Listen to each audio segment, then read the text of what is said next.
अर्जुन ने द्रौपदी और सुभद्रा के अलावा 2 अन्य विवाह और किए थे। एक नाग कन्या उलूपी से हुआ तथा दूसरा विवाह किया था मणिपुर की राजकुमारी चित्रांगदा से, जिससे कि पुत्र बभ्रुवाहन पैदा हुआ था। युधिष्ठिर ने किया अश्वमेध यज्ञ करने का निश्चय। महाभारत युद्ध में भीष्म पितामह की मृत्यु से युधिष्ठिर को बहुत दुख हुआ।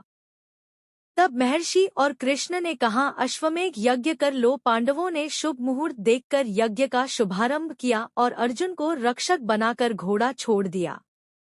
वह घोड़ा जहां भी जाता, अर्जुन उसके पीछे जाते।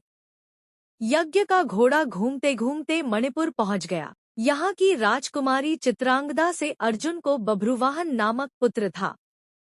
बभ्रुवाहन ही उस समय मणिपुर का राजा था। जब बभ्रुवाहन को अपने पिता अर्जुन के आने का समाचार मिला तो वह खुश था। अपने पुत्र बभ्रुवाहन को देखकर अर्जुन ने कहा कि मैं इस समय यज्ञ के घोड़े की रक्षा करता हुआ तुम्हारे राज्य में आया हूँ, इसलिए तुम मुझसे युद्ध करो।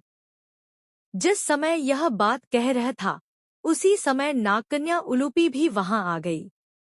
उलूपी भी अर्जुन की पत्नी थी। उलूपी ने भी बभ्रुवाहन को अर्जुन के साथ युद्ध करने के लिए उकसाया। अपने पिता अर्जुन व सौतेली माता उलूपी के कहने पर बभ्रुवाहन युद्ध के लिए तैयार हो गया। अर्जुन और बभ्रुवाहन में भयंकर युद्ध होने लगा।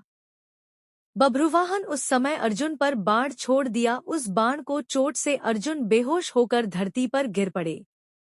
बभ्रुवाहन भी उस समय तक बहुत घायल हो चुका था। तभी वहां बभ्रुवाहन की माता चित्रांगदा आई। अर्जुन की मृत्यु से चित्रांगदा बहुत दुखी हुई। जब नागकन्या उलूपी ने देखा कि चित्रांगदा और बभ्रुवाहन आमरण उपवास पर बैठ गए हैं, तो उसने संजीवन मणि का स्मरण किया। उस मणि के हाथ में आते ही उलूपी ने बभ्रुवाहन से कहा कि यह मणि अपने पिता अर्जुन की छाती पर रखने से अर्जुन जीवित हो उठे। अर्जुन द्वारा पूछने पर उलूपी ने बताया कि यह मेरी ही मोहिनी माया थी। उलूपी ने बताया कि छल पूर्वक भीष्म का वध करने के कारण वसु आपको श्राप देना चाहते थे। जब यह बात मुझे पता चली तो मैंने पूछा। तब वसुओं ने प्रसन्न होकर कहा कि मणिपुर का राजा बभ्रुवाहन अर्जुन का पुत्र है। यदि वह बाणों से अपने पिता का वध कर देगा तो अर्जुन को अपने पाप से छुटकारा मिल जाएगा।